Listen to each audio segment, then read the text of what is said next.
Jeudi 10 décembre, je commencerai cette fois par quelques citations de la première lecture, toujours du prophète Isaïe. Ne crains pas, je répète, c'est trop important, ne crains pas, moi je viens à ton aide, dit Dieu.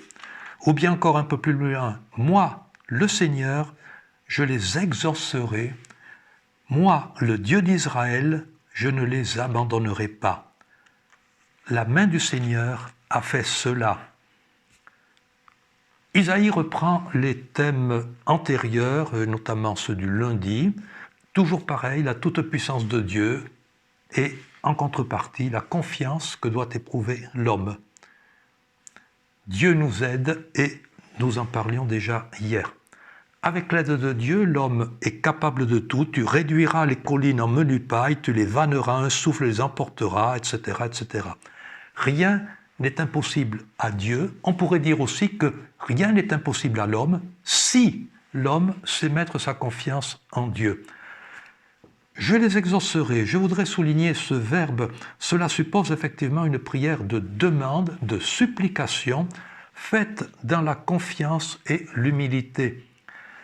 Je ne peux pas m'empêcher de faire le rapprochement avec une citation de Matthieu, chapitre 21, le verset 22.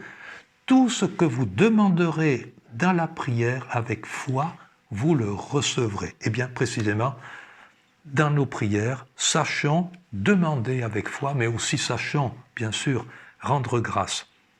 Le psaume, lui, tourne en rond, si j'ose dire, autour de deux thèmes, avec la reprise des mêmes mots dans un effet d'insistance. « Je t'exalterai, mon Dieu, mon roi, je bénirai ton nom. » Et on reprend une orientation prophétique où les verbes sont au futur. Je vous en ai cité 2 ou 3. L'Évangile remet en présence Jean le Baptiste. Et depuis dimanche, il n'était plus question de Jean-Baptiste. Juste avant ce passage, Jésus dit à propos de Jean-Baptiste qu'il est plus qu'un prophète. À la fois, en effet, Jean-Baptiste a été prophète, le dernier prophète de l'Ancien Testament, et aussi un témoin oculaire, qui plus est, le cousin de Jésus.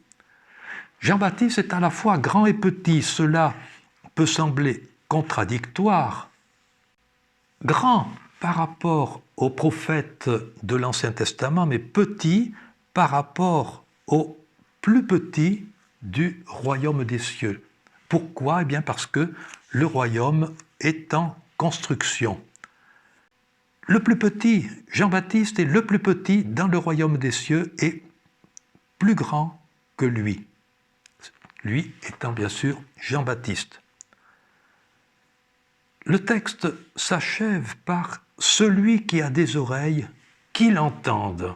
Ah, le ton est solennel, je n'ose pas dire que c'est presque un avertissement, mais justement, cela nous invite là encore à réfléchir. Est-ce que nous avons, nous aussi, des oreilles, si j'ose dire? Est-ce que nous sommes suffisamment attentifs à la parole de Dieu? Est-ce que nous savons tous les jours la lire, la méditer?